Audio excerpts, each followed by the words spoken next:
Hello and welcome to our webinar today on the Building Resilient Infrastructure and Communities, or BRIC, Fiscal Year 2023 Competition Criteria.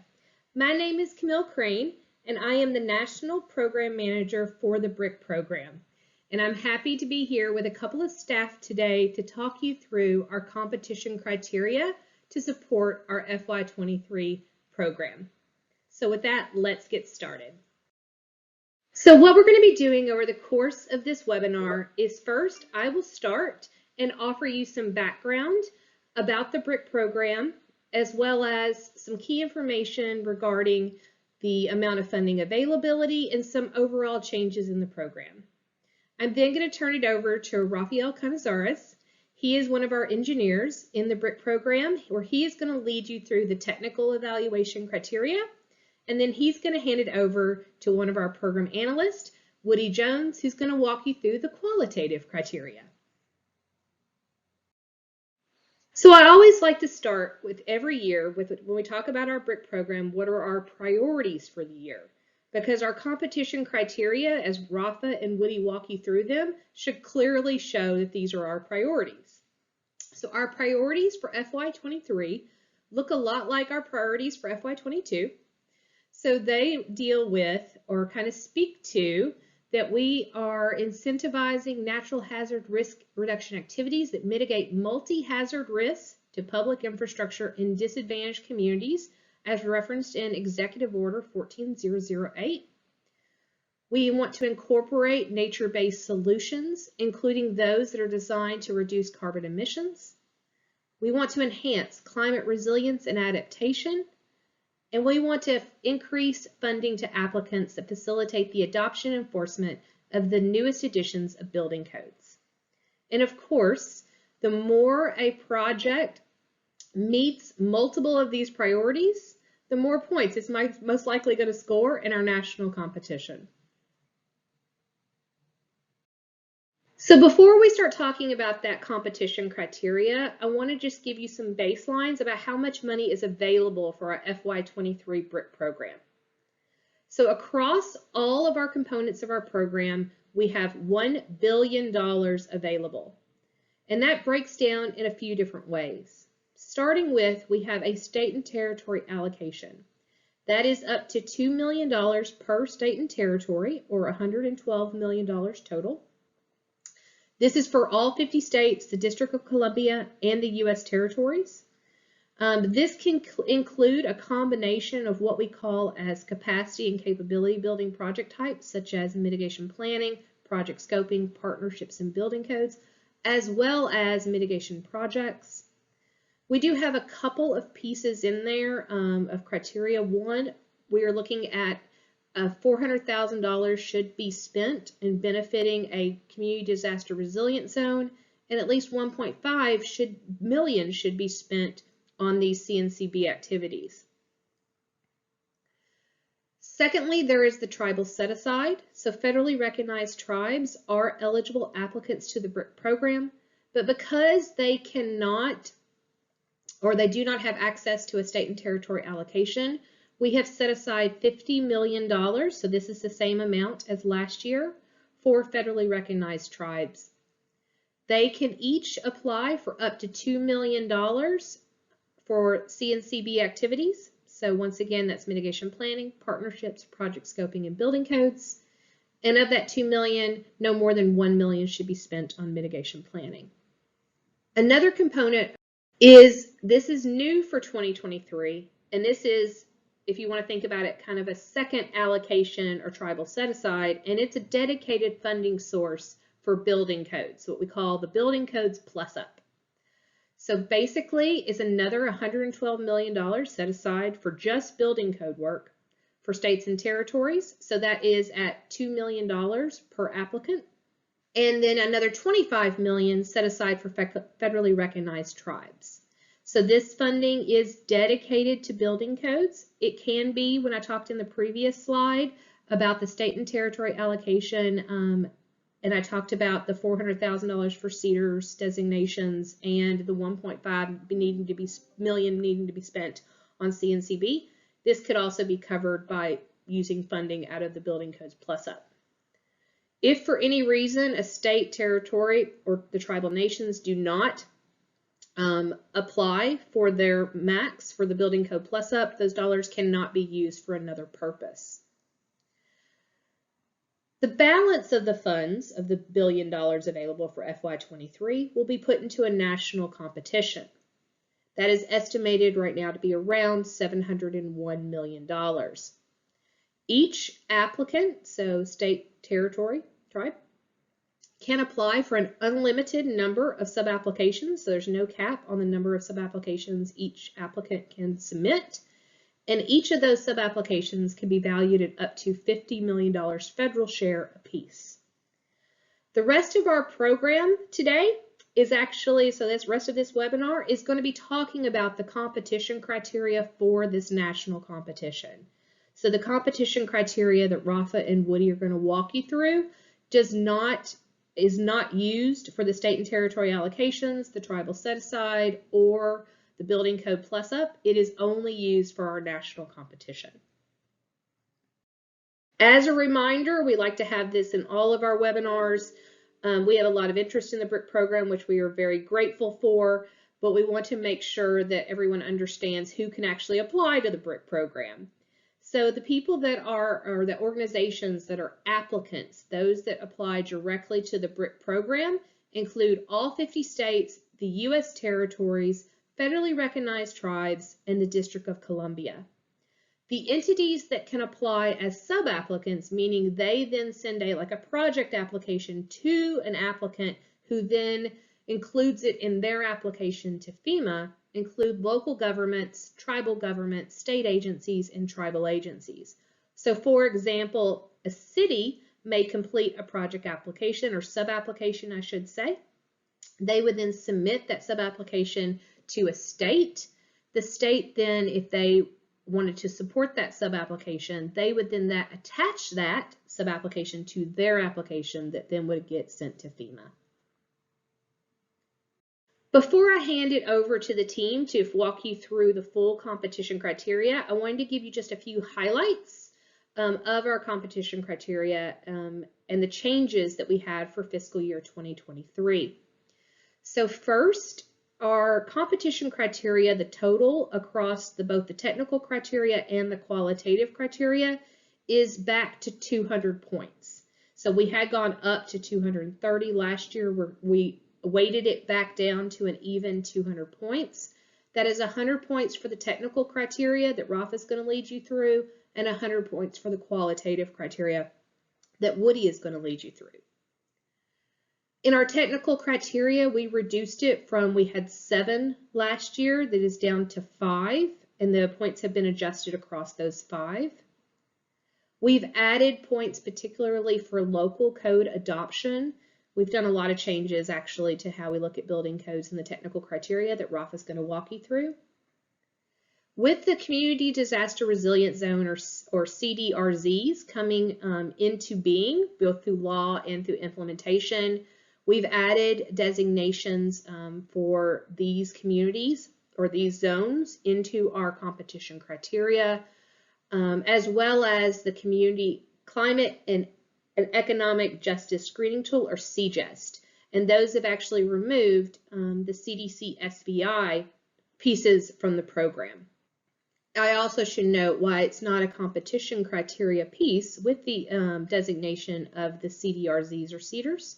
Those actually also get an increased cost share for projects that benefit those to 90% federal share.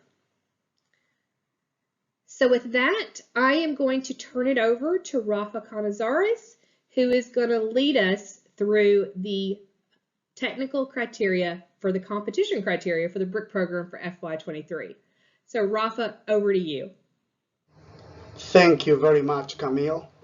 My name is Rafael Canizares, and I'm a member of the BRIC Technical Services team at headquarters.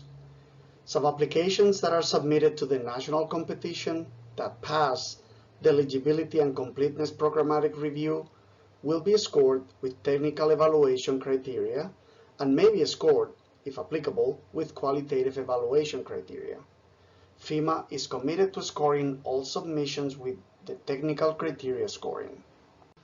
As described in the BRIC Notice of Funding Opportunity, NOFO, FEMA will use technical evaluation criteria to score sub-applications submitted to the national competition. The technical evaluation criteria offer incentives for elements valued by FEMA. In order to ensure transparency and efficiency in competition project selection, technical evaluation criteria awards for each criterion binary points, either full points or 0 points, or tier points, which are points allotted for the element of the criterion met. As referenced in the Notice of Funding Opportunity, if needed, based on the number of sub-applications submitted to the BRIC program, FEMA will use the technical evaluation criteria scoring as a program priority screening tool for the qualitative evaluation review. FEMA will send sub-applications valued at 5 times the amount of available funding to the BRIC National Review Panel. At least one eligible sub-application from each applicant will be sent to the National Review Panel. Based on ongoing feedback received and the continuous evaluation of the program, potential program adjustments are evaluated and sometimes implemented. For FY23, the number of technical evaluation criteria was reduced from 7 to 5, and the total number of points that can be allotted is equal to 100. We will describe the updates in the following slides. The first technical criterion is the one related to infrastructure projects.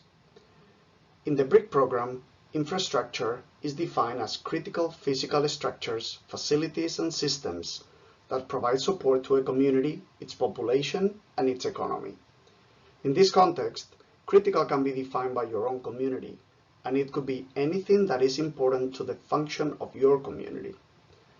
To receive the 15-point allotment for this criterion, the sub-application must explain how the project mitigates natural hazard risk to critical physical structures, facilities, and systems that provide support to a community, its population, and its economy.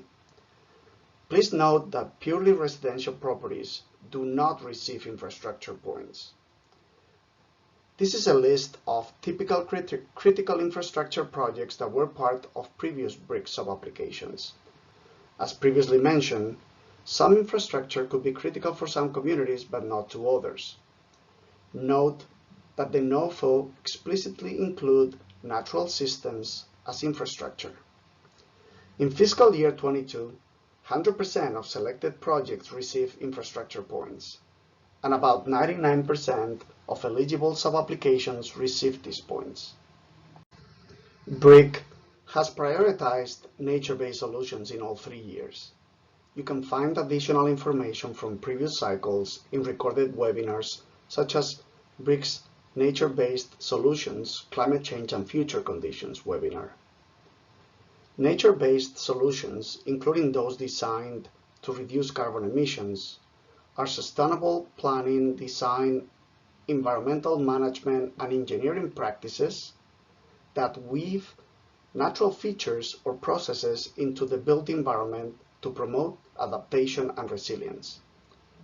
These features restore, mimic, and/or enhance nature and natural systems or processes, and in addition to providing natural hazard risk mitigation, they support economic, environmental, and social resilience efforts. For technical criteria 2, incorporation of nature-based solutions, sub-applicants could receive either 5 or 15 points depending on the type of nature-based solution incorporated in the projects. The types of nature-based solutions are described in the following slides.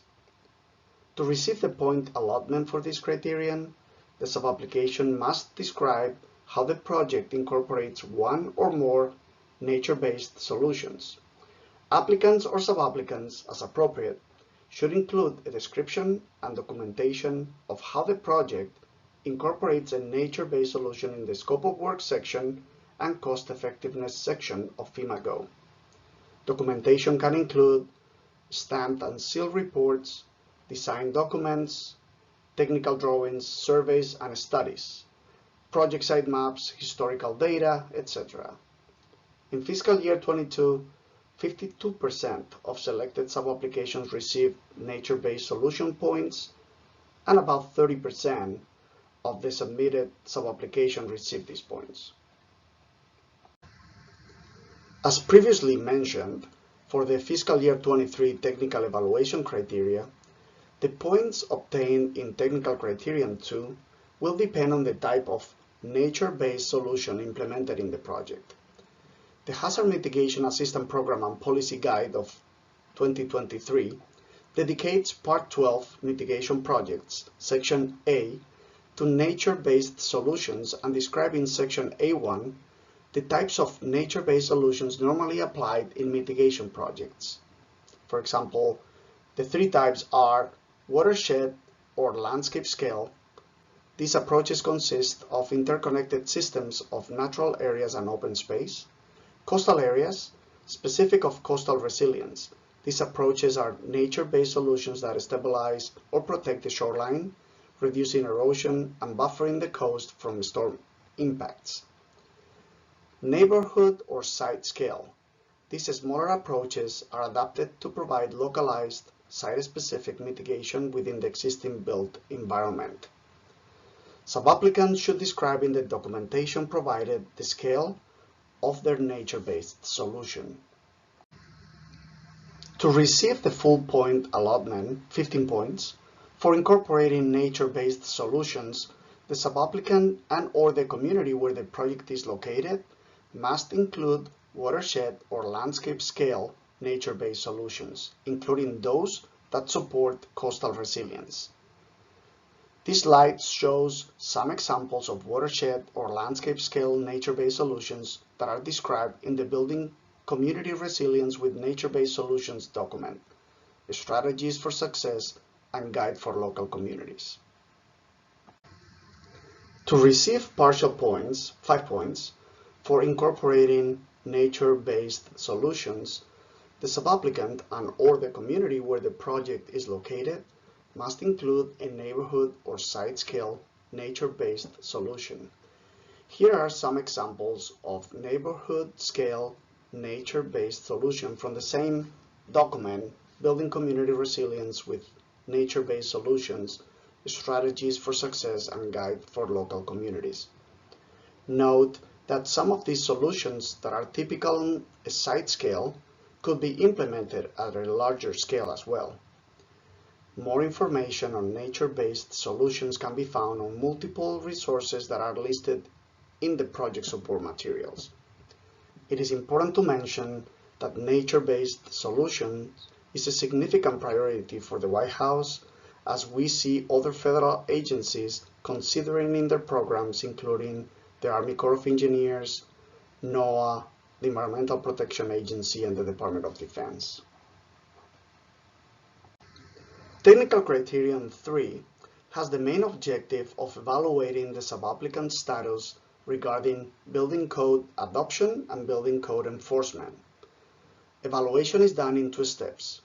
In Subcriterion 3.1, sub-applications are evaluated for building code adoption and enforcement, and the maximum point allotment for this subcriterion is 20 points. If the sub-application does not receive any point for Subcriterion 3.1, then it will be evaluated for Subcriterion 3.2, where it could receive a maximum of 5 points. For Subcriterion 3.1, the sub-applicant can obtain a maximum of 20 points, 10 points related to building code adoption, and 10 points for building code enforcement. To receive building code adoption points, the adopted building codes must be based on the 2 most recently published editions of both the International Building Code, IBC, and the International Residential Code, IRC. These are from 2018 and 2021.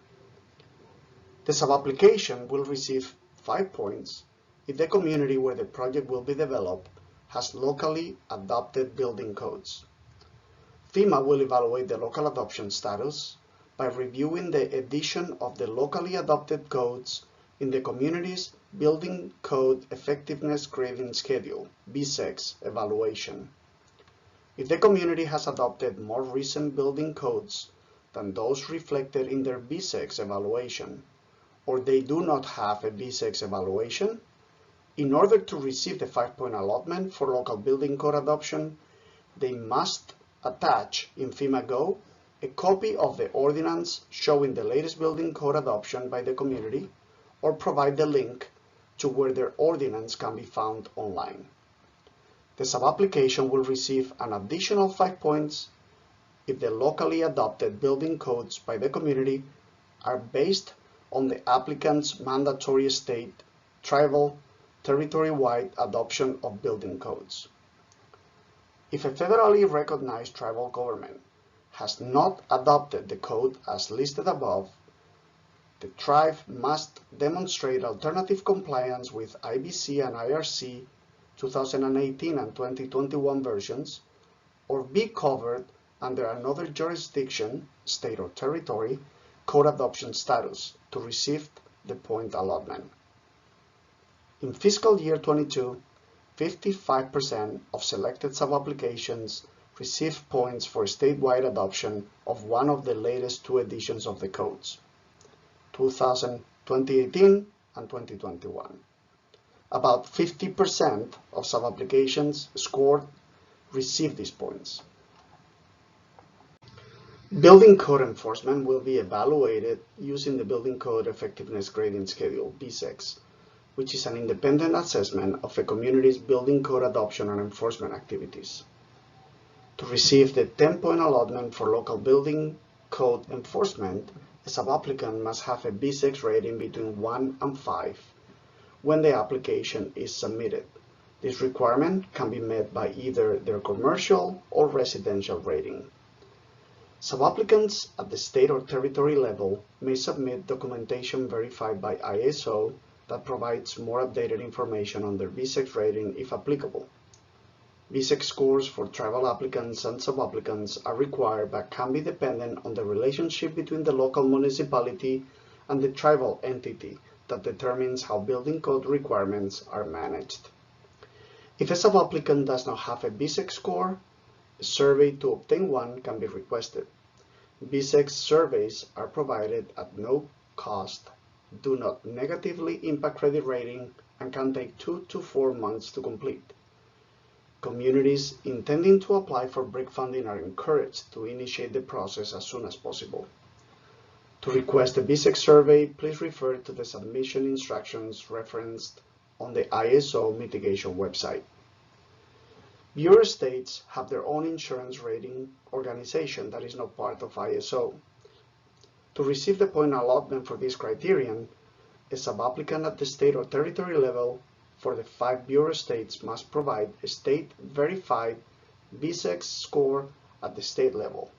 For sub-applicants at the local level within bureau states, BCEGS scores should be provided by the state. BCEGS bureau states contact information is in the slide. The 5 bureau states are Hawaii, Idaho, Louisiana, Mississippi, and Washington. In fiscal year 22, 83% of selected sub-applications received BCEGS points. About 74% of sub-applications scored received these points. Finally, if a project sub-application has not received any points in subcriterion 3.1 for building code adoption and enforcement, 5 points could be allotted if the sub-applicant can provide a narrative demonstrating that they hold higher standards for the primary hazard they have identified in their sub-application and that their project intends to mitigate. Some examples are provided in the program support material and are also listed here. The sub-applicant should submit the narrative in FEMA Go in a file with a title including the text Alternative Higher Standards to be considered for these points. Technical Criterion 4 awards 10 points to applications generated from a previous FEMA HMA Project Scoping Award or any other federal grant award, or the sub-applicant is a past recipient of BRIC non-financial direct technical assistance. To receive the points, please answer yes to the question in FEMA Go that asks, was this created from a previous FEMA HMA Project Scoping Award?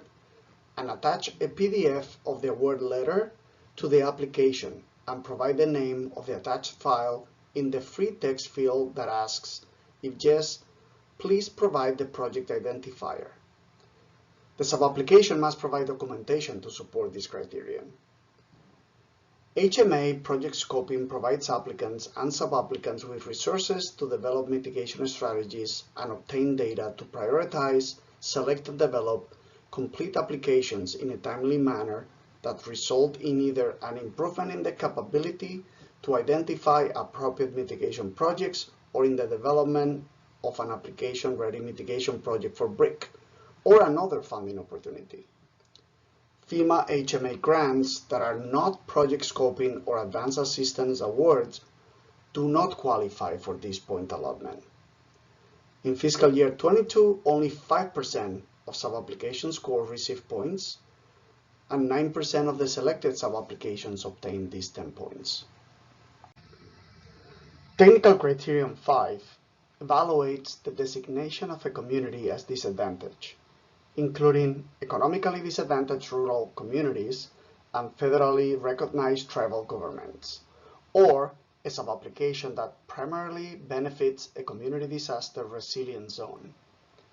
To receive the full point allotment, 40 points for this criterion, sub-applicants are either an EDRC, as referenced in 42 U.S.C. 5133A, as a small impoverished community, or sub-application must benefit or primarily benefiting a community disaster resilience zone. To receive the 30 points for this criterion, sub-application covers a project that will be located in or primarily benefits a Justice 40 community or communities, including any geographically defined community or communities identified by the Climate and Economic Justice Screening Tool, CGEST.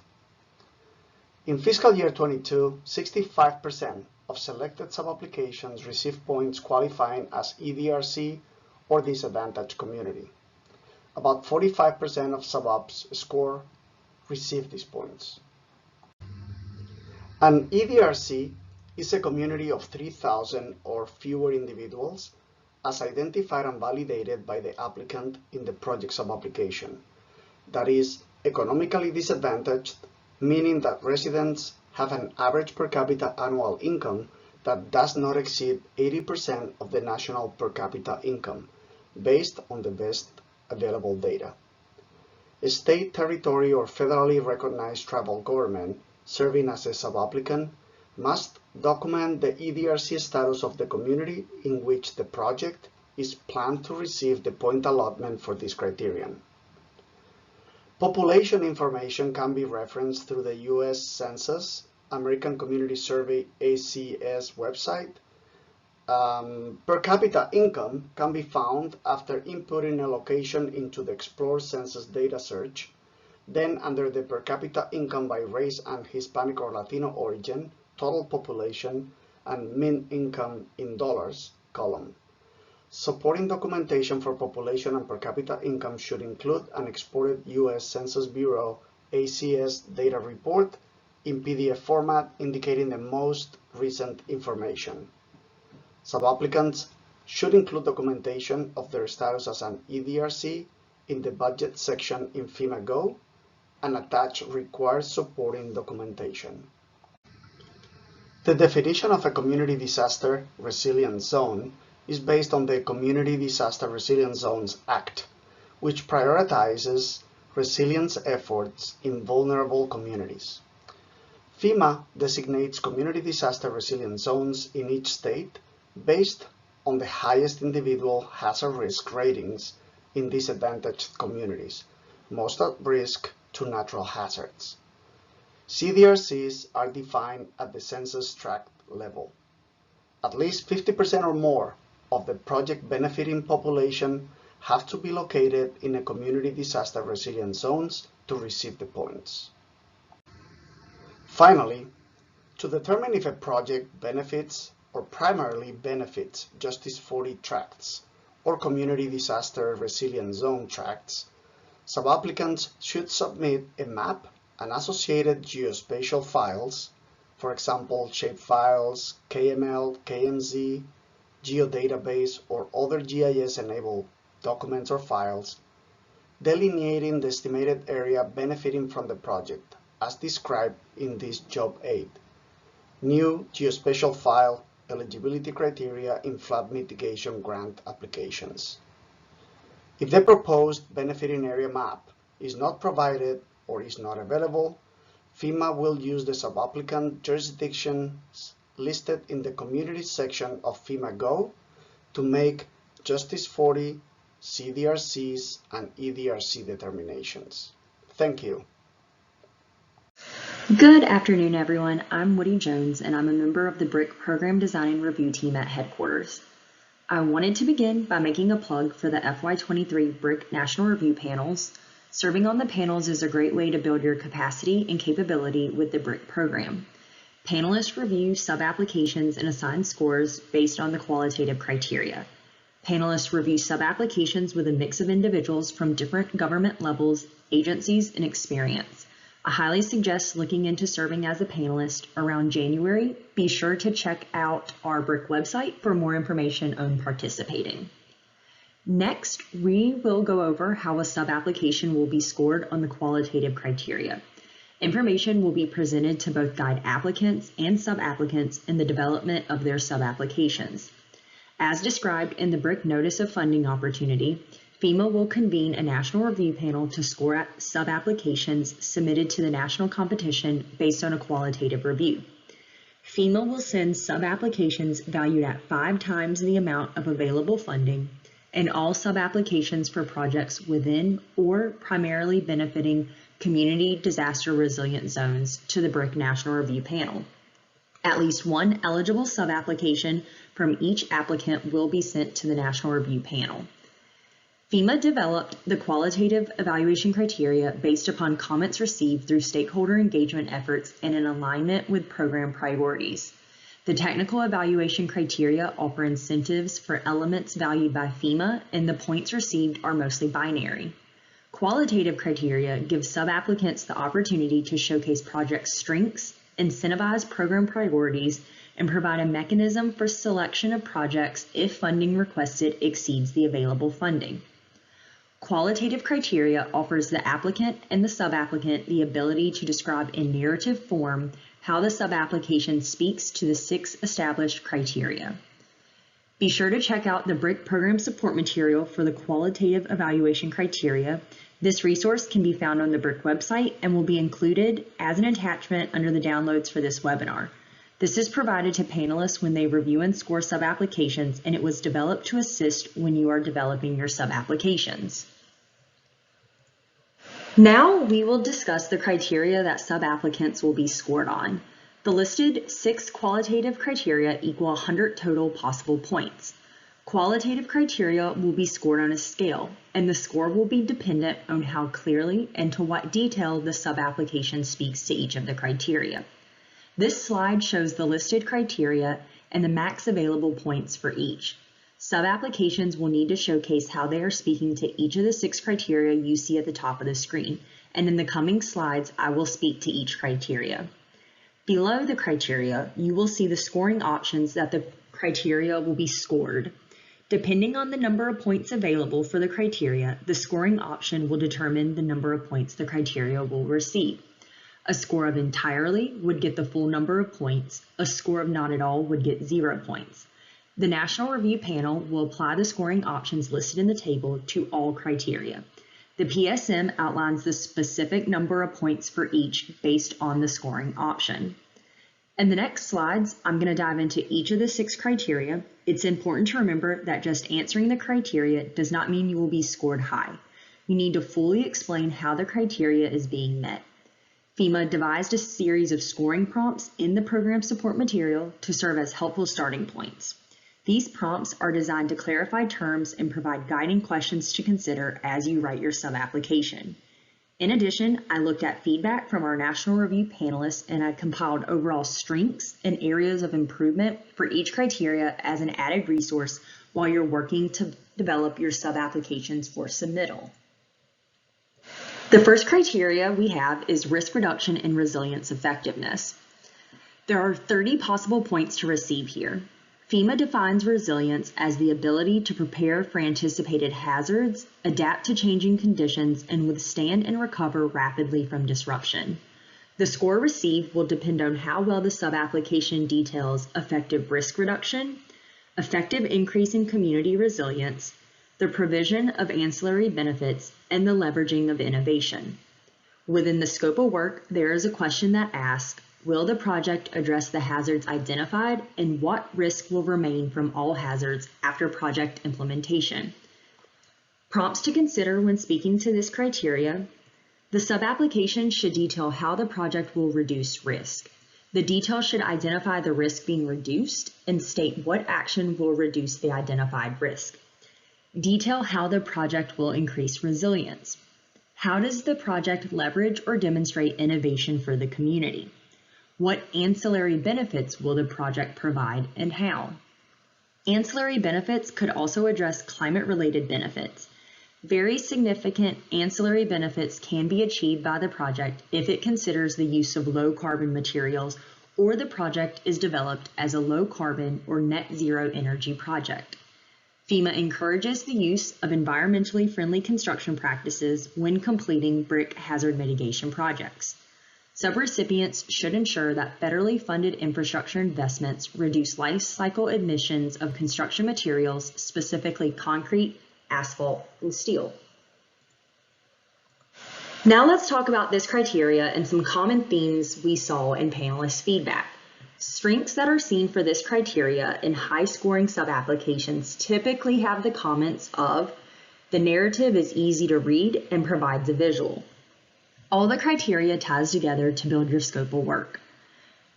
Risk reduction and resilience effectiveness really kickstarts the story you are conveying in your sub-application. Use plain language, but provide enough details so the person reviewing your sub-application understands why your community needs this project. Reviewers are from all over the United States and territories and do not have intimate knowledge of your specific community. Make sure your narrative provides enough information so they are informed of the need. And another strength is that high-scoring sub-applications use data to support risk reduction and resilience statements. Providing data and sources will back up what your application is saying and will provide confidence for reviewers. If you're stating that your community regularly floods, provide the data showing that. And then looking at areas of improvement for this criteria, typically sub-applications that score on the lower end, there's no background information on risk. So feedback from panelists indicate that sub-applications jump into what the sub-application wants to do, but does not detail what led them to developing this sub-application. Make sure you're providing history on what led the community to submitting this sub-application. And also lacking ancillary benefits. When reviewing panelist comments, a lot of reviewers noted that sub-applications did not tie these in. Look back at the qualitative PSM. There are numerous examples of ancillary benefits. Review and think about how your project is benefiting more than just the sole intended purpose. The second criteria we will discuss is climate change and other future conditions. The max available points for this is 20. FEMA works with state, local, tribal, and territorial governments to build and deliver resources and capabilities that ensure the nation can withstand climate hazards of today and those we anticipate for tomorrow. Applicants and sub-applicants should use evidence-based, best available climate data sets, information resources, and decision support tools, including federal resources, to identify current and future climate risk over the project's expected service life. Applicants should document how their planned project design and operations are resilient to any identified current and future climate risk.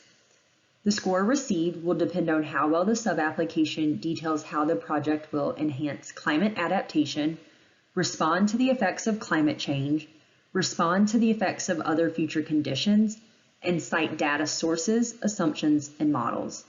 Within the evaluation section of the sub-application, it asks, discuss how anticipated future conditions are addressed by this project. Prompts to consider, what anticipated future conditions are relevant for the project? Examples of future conditions include expected population changes, land use and development shifts, aging population, and shifts in income or employment. Additional examples are included in the program support material. How is the project responsive to any identified anticipated changes? Does the project integrate the consideration of future conditions into design, planning, and operation workflows? How is the project informed by or connected to plans and planning efforts and their assessment of future conditions? What data sources and assumptions are used to guide the project? The following themes emerge for strengths and areas of improvement for our second criteria. Strengths for strong sub-applications provided data. Sub-applications that scored high all provided data to support statements provided in their scope of work. Projects that scored on the lower end almost all have the same comment that there was no evidence to support statements being made. Also, strengths were forecasting measures and projected impacts. When describing this criteria, it's important to provide historical context on what the community has experienced because of impacts, but do not forget to include how the community will be impacted moving forward. If the sub-application only says there has been an increase in flood-related events, there is a missed opportunity to provide context on how this has impacted the community in the past. Further, you can use this to add to your narrative about if mitigation efforts are not taken, how the community will be impacted in the future.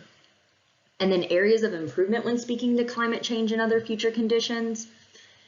Link back to planning efforts. A lot of reviewers noted that sub-applications that scored low did not provide detailed linkage to planning documents and how the project meets the goals of those plans. It's helpful to include an attachment with any planning linkages in the sub-application. Inform the reviewer where to find the information. Please do not attach a plan without detailing where the information to support this criteria can be found. Further, work to ensure the planning linkages are specific to the community that's going to be benefiting. And also, be specific with your statements. Being vague can lead to more questions from your reviewer. For example, an application says it will provide 100-year flood protection, but no other mention of the criteria. You must be specific and clear in your sub-application. Spell it out for the reviewers. Ensure you are fully responding to the criteria. The example provides 100-year flood protection. How do you know that? What informed that? And why is that important? Our third qualitative criteria is implementation measures with 15 possible points. Proper implementation requires that a sub-applicant understand what is expected of them. Ensure the human capital and financial resources needed to complete the project are in place, and develop a realistic timetable. If implementation measures are thoroughly developed, the sub-applicant has a roadmap to successfully meet overall project objectives. The score received will depend on how well the sub-application describes how the cost will be managed, how the schedule will be managed, how the project will be successfully implemented, and how innovative techniques to facilitate implementation will be incorporated, and in its scope of work, the technical and managerial staff and resources available to successfully implement this project, and whether and how strong labor standards are incorporated to ensure high quality work, avert disruptive and costly delays, and promote efficiency.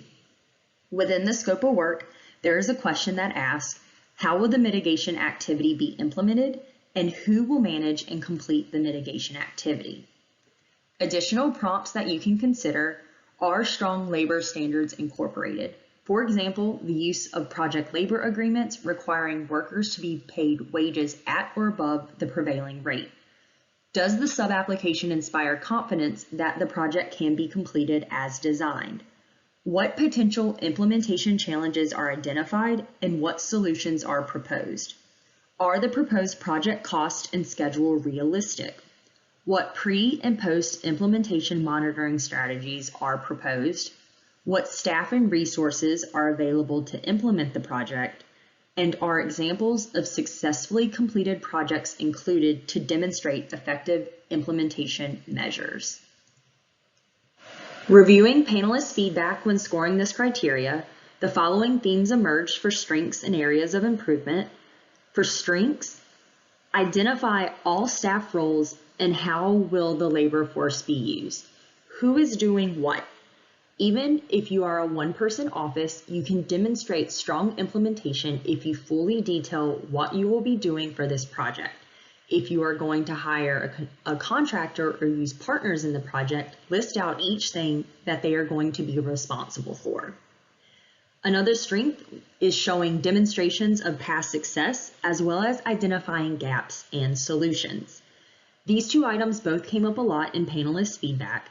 If you previously completed a similar project, put this information in your sub-application. Even if it's not 100% the same project, inform the reviewer that you have experience. It doesn't have to be a BRIC or even a FEMA project. If there is any history of carrying out implementation, provide that information. And for identifying gaps and solutions, acknowledging a gap does not hinder your sub-application. It shows the readers that you are thinking ahead, and this builds confidence in the sub-application. Looking at areas of improvement, explain the schedule and the scope of work. Panelists commented that sub-applications did not explain the schedule and the scope of work and relied on the schedule portion of FEMA Go. A tip I would give is that when you are developing the schedule, use that to narrate your scope of work. Be very clear with what needs to happen to execute the mitigation project, who is doing what, and provide a timeline of the order of steps that need to happen to complete your project. The scope of work, budget, and schedule will all play a role in implementation and should all align. And then another area of improvement is a lack of detail on the implementation plan. A repeated comment was there wasn't detail on the implementation plan in the scope of work. So for example, a sub-application would say, due to flooding, we are going to elevate 100 homes. Expand on that statement. How are you going to go about elevating those homes? What staff members will you need to do that? And what is the time frame to get it done? How much is that going to cost? If you know you will need permits, fully explain the timeline to get those permits. When writing your scope of work, don't start with the problem and just provide a solution. Narrate all the in-between that needs to happen to get your project to the finish line. This again shows the reviewer that you have fully thought through the steps it takes to properly implement a project successfully. This also helps reviewers who are not familiar with your community to gain a better understanding of what all will be needed for completion. Our next criteria is going to be population impacted. Before we get into that, I just want to go over this slide. The BRIC program is prioritizing assistance that benefits disadvantaged communities as referenced in Executive Order 14008 and subsequent guidance. If a population impacted, as demonstrated by the sub-application, does not include a disadvantaged community, then the highest point allotment available is partially. Sub-applications that clearly state the proposed project is benefiting a disadvantaged community can score mostly or higher. Sub-applications that thoroughly describe the population impacted and demonstrate a high positive impact on a disadvantaged community can merit a score of entirely. FEMA recommends clearly describing disadvantaged communities within the narrative and uploading documentation relevant to disadvantaged communities outlined in the sub-application. Now, looking at population impacted, there's 25 points available here. While the intensity of a hazard is important, of equal or greater importance is the identification of the population impacted, many of whose demographic or socioeconomic characteristics may place its members at greater risk of harm before, during, and after a disaster. The score received will depend on how well the sub-application describes community-wide benefits, the proportion of the population that will be impacted, including a description of the disadvantaged communities as referenced in Executive Order 14008, how the project was selected and designed to maximize positive impacts and minimize negative impacts to any disadvantaged populations, and how the proposed project clearly benefits a disadvantaged community. There is a direct question in the sub-application that asks for the percent of the population affected and to detail and provide a description of the stated percentage. You can consider the following prompts when speaking to this criteria. Community size, scale, and definition can look very different in different local contexts. Explain what community-wide means in the context of your proposed project. Describe what % of the population will directly benefit from the project and how the estimate was calculated. The sub-application should include percentages of the community's populations that will directly and indirectly benefit from your project. Explain who are the most vulnerable members of the community where the project is proposed and how the project will minimize negative impacts to disadvantaged members of the community. And explain whether the project will maximize positive impacts to disadvantaged members of your community. Reviewing panelists' feedback when scoring this criteria, the following themes emerge for strengths and areas of improvement. Strengths found in high-scoring sub-applications. They provided documentation to support data points. Every sub-application that received a high score provided documentation to back the statements that were being made about the sub-application benefiting a disadvantaged community. Also, showing community-wide benefits outside of the project-specific benefits. High-scoring sub-applications also use their narrative to show what the project had not that the project had not only an impact on the specific community, but how it impacted the overall community as well. While the criteria does put an emphasis on disadvantaged communities, be sure to mention how this impacts other aspects of the community. And then areas for improvement, describe the need within the community.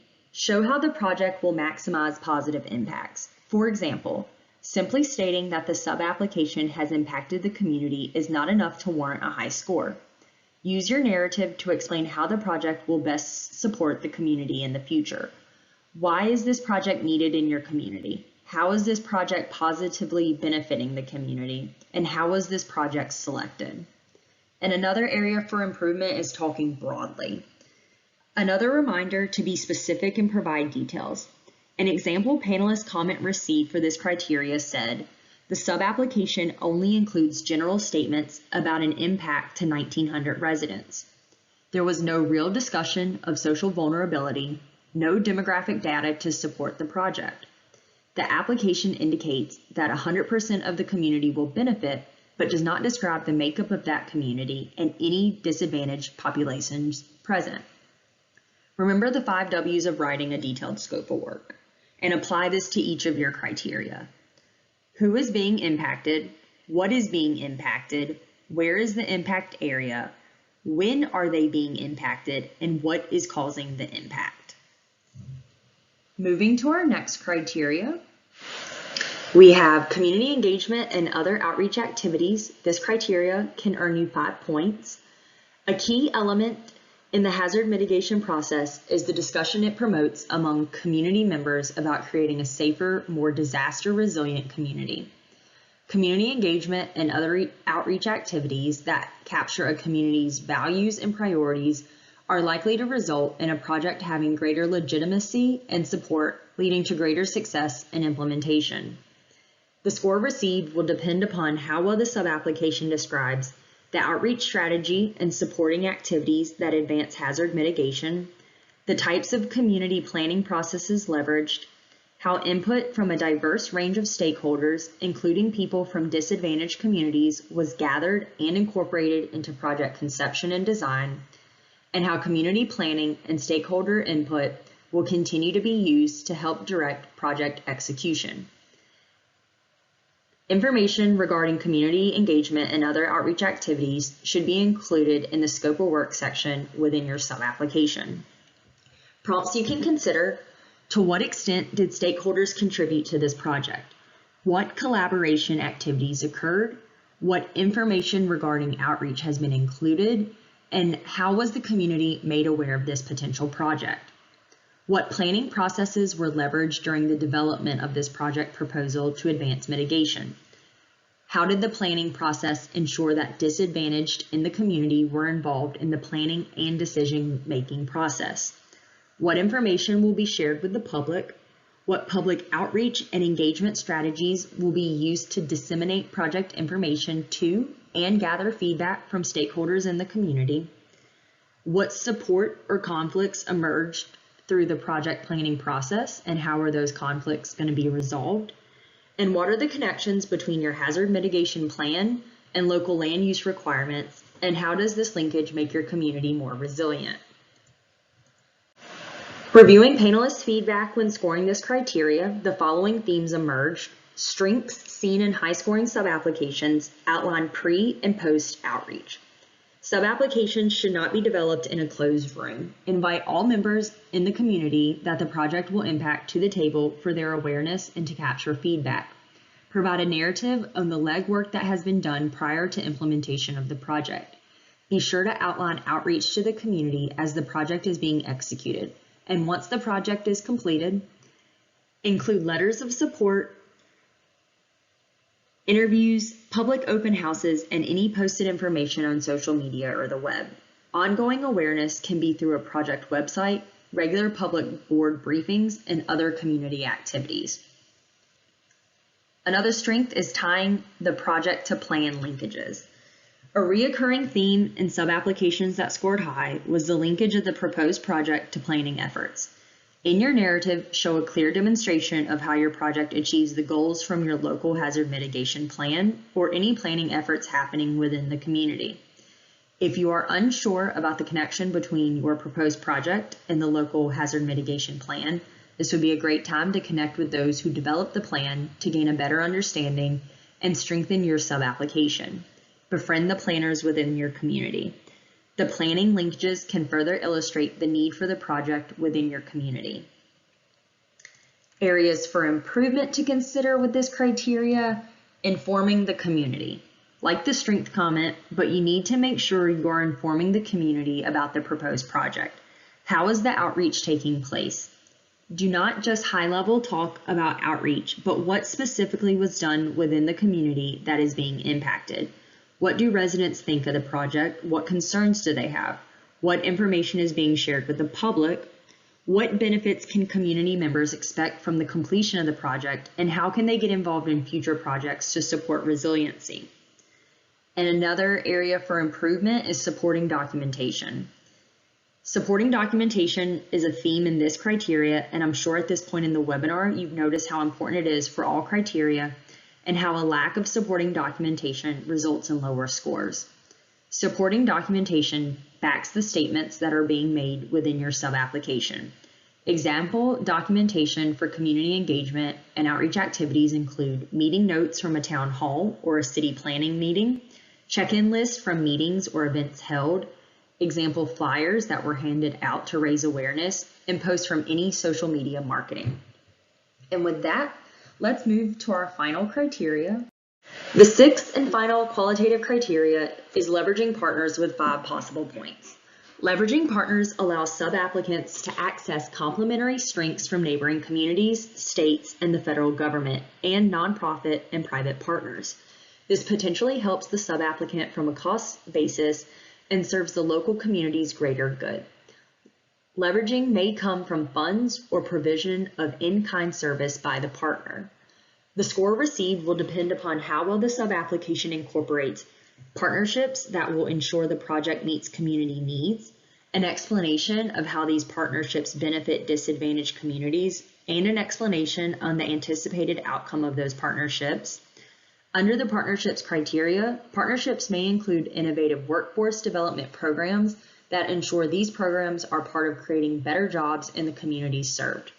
Within the evaluation section, there's a question that asks, describe involvement of partners to enhance the mitigation activity outcome. Prompts you can consider: what partners were involved in the project design? What partners will contribute to the implementation project? To what extent were non-governmental organizations, including those organizations that represent disadvantaged groups, universities, or other government entities, consulted for advice or assistance? To what extent have other federal programs or funding sources been leveraged? And how have partnerships been used to increase community resilience? What community groups will participate in this project, and what potential exists for partnerships to continue beyond the implementation of this project? Reviewing panelists' feedback when scoring this criteria, the following themes emerge for strengths and areas of improvement. Strengths for high-scoring sub-applications had letters of support. Like the previous criteria, provide all of your information on partnerships within your narrative and back those statements up with documentation such as letters of support. Further, make sure you do not simply attach letters of support and forget to provide that information within your scope of work. And have a variety of partners. Local, state, tribal, and federal partners, that's a variety. Several layers of government and community will have a stake in your planned project. Utilize the subject matter experts and see how they might be able to help the implementation of your project. And then looking at areas of improvement, no mention of partnerships. For sub-applications that scored low in this criteria, this comment was the most received. When developing your project, reach out to surrounding communities and jurisdictions to inform them of your plan. Those communities may be able to help from a financial standpoint or provide technical assistance when developing your sub-application. Partnerships can also include helping raise awareness about the proposed project. And another area for improvement is naming partners, but not explaining the involvement. No mention of partnerships was the biggest comment received, and the second was that a sub-application named a partnership, but did not provide a narrative on what the partnership was. An example comment for this criteria is the sub-application names various partners, but it is unclear how those partners contributed to the sub-application or will help the sub-applicant implement the project. Just like all the other sections of the sub-application, make sure you are mentioning who the partner was, what did the partnership entail, where in the project did partnerships happen, when is the partnership happening, before, during, or after implementation, and why is this partnership beneficial to the project. All right, I know that was a lot of information in a condensed version. I want to highly recommend that you utilize the program support material related to the qualitative PSM. All the prompts that we went over and criteria questions, along with the scoring breakdown, can be found within that PSM. Last tips before you submit your sub-applications for the national competition: review the qualitative PSM. I cannot stress this enough. This is a public-facing document and was created to provide support. This is an excellent resource to use when writing your scope of work and designing your sub-application. If you have previously submitted an FY21 or FY22 and your sub-application was eligible and sent to the National Review Panel and not selected, a qualitative review memo was created for your sub-application. The FEMA regional offices shared the qualitative review memos with their applicants. That is a resource you can use to see how you performed in each criteria. How do you get those high scores for the qualitative criteria? Make sure your sub-application is clear, concise, and complete. Provide examples and support your statements by data. Address all components of the criteria through your narrative. If you're referencing an attachment, label it accordingly and specify where the information can be found within. Distinguish the difference between community engagement and outreach from leveraging partners. It's common that in FEMA Go, in the evaluation section, where it asks about partners involved, people combine community engagement and leveraging partners. Make sure you are being clear between these two criteria. And lastly, use the PSM and score your own sub-application. Even allow someone who has not worked on the sub-application to review and score. This can shed light on what criteria might need to be reviewed for additional detail. That concludes my portion for the qualitative criteria. We have a few additional slides to go over before we close out today. Throughout the webinar, several resources were mentioned. This slide has hyperlinks and information to support you as you are developing your sub-applications. We highlight the BRIC website, the FY23 Notice of Funding Opportunity, the Mitigation Action Portfolio, and our BRIC program support materials. The technical and qualitative PSM will supplement this webinar.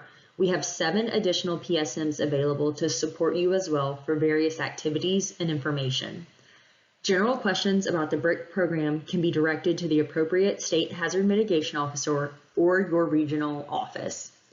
Questions regarding state application deadlines should go through your state hazard mitigation officer. These are some additional resources as you're working on sub-applications. We highlight HMA guidance, job aids, cost share information, the BCA toolkit, and information on nature-based solutions. Information on the right side of the screen if you need assistance with FEMA Go help, the BCA helpline, EHP, and we also have the HMA helpline listed as well. So how to apply? Eligible applicants and sub-applicants must apply for funding using the FEMA Grants Outcome, also known as FEMA Go. We have a hyperlink for user manuals and support materials related to FEMA Go. And last reminders before we're closing out today, the application period opened October 16th, 2023. Applications and sub-applications must be received in FEMA Go by February 29th, 2024 at 3 p.m. Eastern Time.